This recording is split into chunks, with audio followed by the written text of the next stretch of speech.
Are you ready to bring true love into your life? You know you have skeletons in the closet. You know that you have had a difficult early childhood, which has reverberated throughout your life and has made intimacy and relationships a challenge. You've also done the work, haven't you? You've gone to see psychotherapists, psychoanalysts. You have done the Find Your True Love coaching programs. You have done the tapping, the EMDR, the, I can't remember. Anyway, you have done it all. And something's still missing. You're still attracting men who cannot show up. They don't feel good enough. They seem to hold back in terms of intimacy. All they want is sex, but you aren't getting the sex that you need, or they're not interested in sex and you're not getting what you need. And oftentimes the communication gets really tricky. I have learned from my years in coaching, my PhD psychosocial analyst experience, that there are three kinds of women that have this sort of problem. I went over the first one yesterday, but I'm going to review. The first one is the controller. She came from a chaotic and unsafe environment. It could be abusive, that is, a very angry, uncontrollable father, or it could be that the father is gone and that the mother is out to lunch. She's not available. She's not taking care of the needs. Maybe she's emotionally distraught, or she's a party girl. Anyway, it is not safe at home. You can't rely on getting the basic needs of your survival. So that's the controller. Number two is what I call the pleaser. The pleaser usually has the basic fundamental needs taken care of, like food and clothing, although there might be some lack there. But what's missing is that love from parents. Maybe the parents never had love when they were children, or maybe they are too busy. The father is a workaholic, or he's emotionally shut down, or the mother is emotionally shut down. And there may be a little bit of that, a little tiny bit of it, just enough to set that desire in motion, but never enough. Always little thimblefuls. And so the pleaser learns ways of attracting attention, the attention that she desperately needs. The third pattern is the depressive. This is the child who has given up. She doesn't feel worthy. She doesn't feel important. She doesn't feel like she has a chance, and she actually develops her own methods for soothing herself, for feeling okay. And this could be eating, this could be drugs, it could be drinking, but she has learned a way to help herself feel safe and soothed and loved. She loves herself. Oftentimes, she doesn't even bother to go out and try and get into a relationship because she doesn't feel like she deserves it. Or if she does, oftentimes the relationship she is in, she doesn't get much because she doesn't ask for it, because she's too depressed.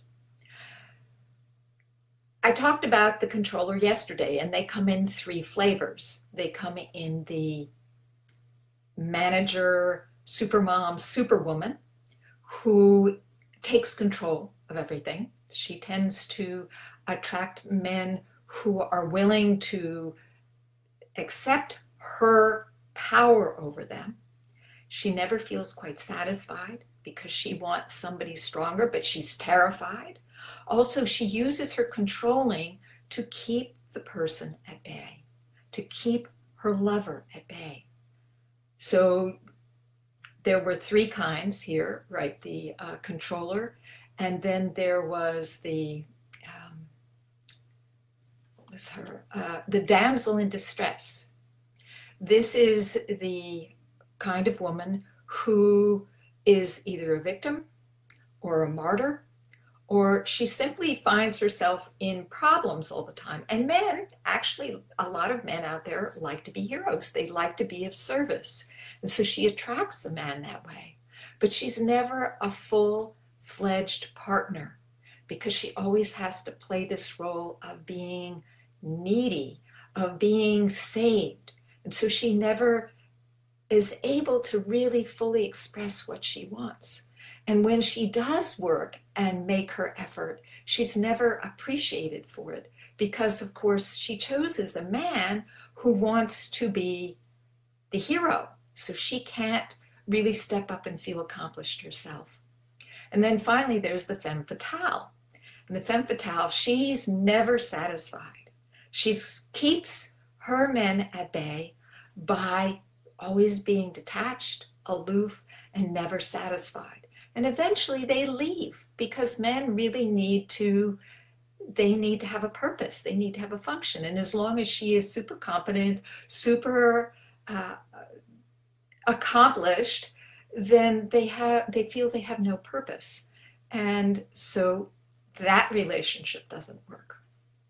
Now the people pleaser, and believe me, I know a lot of these patterns because I shared some of them myself. I was a pleaser for a long time. Now the pleaser, as I said before, is the kind of woman who, or as a child, she had little thimbles full of love and she's got set in a motion of pleasing people, pleasing her parents and then her teachers and then her bosses in order to get that affirmation. She got totally addicted to those likes on Facebook or those medals in school as affirming that she was okay. And she comes in three flavors too. One is the perfecter, and that is the young woman who never feels like she has enough education. She always has to keep on proving that she's worthy. And she just amasses degree after degree after degree. She can be accomplished in the world, but not so accomplished in love because she never feels enough. And she attracts men who either are scared of her, and so she doesn't get into the relationship, or she dumbs herself down and they don't let her shine. Then there is the performer. The performer, it could be an actress or she could be a businesswoman. She is very accomplished in the material world, but when it comes to love, she is afraid of intimacy. She's afraid of intimacy because she doesn't believe that she really deserves the intimacy. She believes that she has to earn it. And if it just comes without her earning it, she doesn't allow it in. In fact, she probably doesn't allow any of it in because she wants to control it in her own way. She's not a controller in quite the same way as the controller. And then finally, the last one is the good girl. This is the people pleaser. This is the one who does everything that the other person wants. And she abdicates her own needs. In fact, she doesn't even know what her needs are. So how does she get her intimacy needs satisfied if she isn't able to express what it is that she wants? So I'm sorry, I forgot to say hello to the person who is there. Thank you for joining. So there is the controller and the pleaser. We're going to talk about the depressive next time. Don't blame yourself. At the basis of this is fear of survival. As an infant, as a small child, we depend upon our parents for survival. And if they don't get us what we need, then we develop patterns of behavior to ensure that we survive. The controller literally has to control her circumstances. I had a client who literally had to go out at night, late at night, with her little sister to pull her mother out of the bar so that she would come home. She was terrified that her mother would not take care of things. She learned very early how to buy things, take care of herself, take care of the family, make sure there was enough food, the house was cleaned, because she had to survive. Now, the pleaser is a child whose situation is okay in terms of the material needs, but she never feels loved. She never feels good enough. She never feels like she belongs. And she believes that in order to belong, she has to prove herself. In both cases, when you feel threatened, it triggers a survival response. And the survival response is very rudimentary. It's fight, flee, or freeze. The fight response is you get into arguments. You don't get what your needs are, and you fight. Or your partner starts criticizing you because deep down inside, you don't feel good enough. You don't feel perfect enough. And so you get into an argument. Or if you're the controller, you get into the argument because you're not getting your needs met. And you're angry at not getting your needs met. And particularly if you have chosen a partner who is subservient to you, he's never enough. And so that makes you angry. Or he doesn't show up as powerful, and that makes you angry. So that's the fight response. And then there's the flee response. That is, as soon as intimacy starts to show up, the reality is that all these patterns underneath, there is a fear of intimacy. They're in the controller, that she's going to get hurt if she opens up the intimacy, and the pleaser, that she's going to be abandoned or rejected if she really totally opens up. So both of them, both patterns hold their heart in hostage. They don't completely open up to the experience of love. And that's the reason why intimacy is a problem. So the fight, flee, oftentimes the pleaser or the controller, they just walk out, they walk away, they disappear because they're not getting their needs met. So that's the flee approach.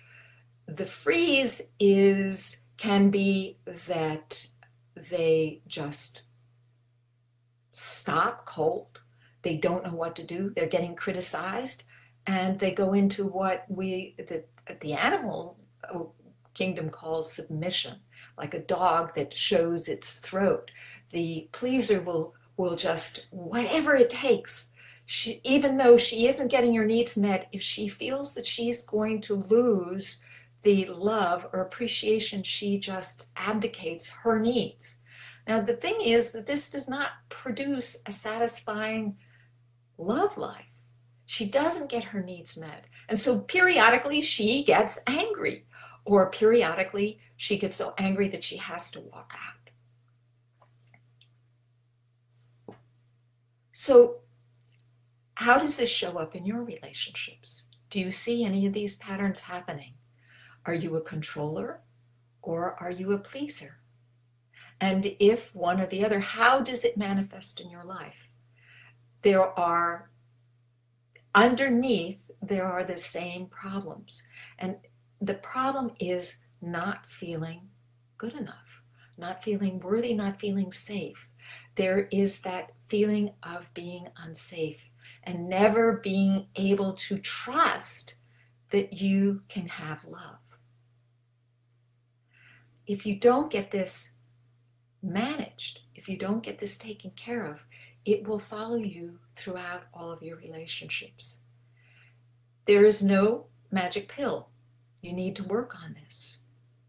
Are you ready?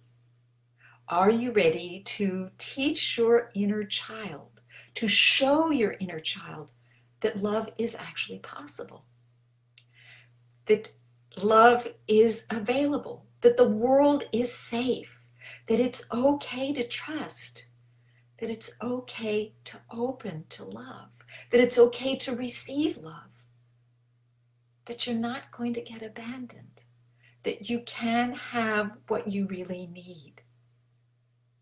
If yes, book a session with me and find out how I can empower you to get the love that you want and need and deserve in your life. We can have a 10-minute phone conversation, 15 minutes, and find out what is blocking you. You'll find out how I work and whether we're a match. The link is over in the comments section. Isn't it time to get this resolved? Isn't it time to allow love into your life, to transform, to have that second chance? That's all for today. Be brilliant and bye for now.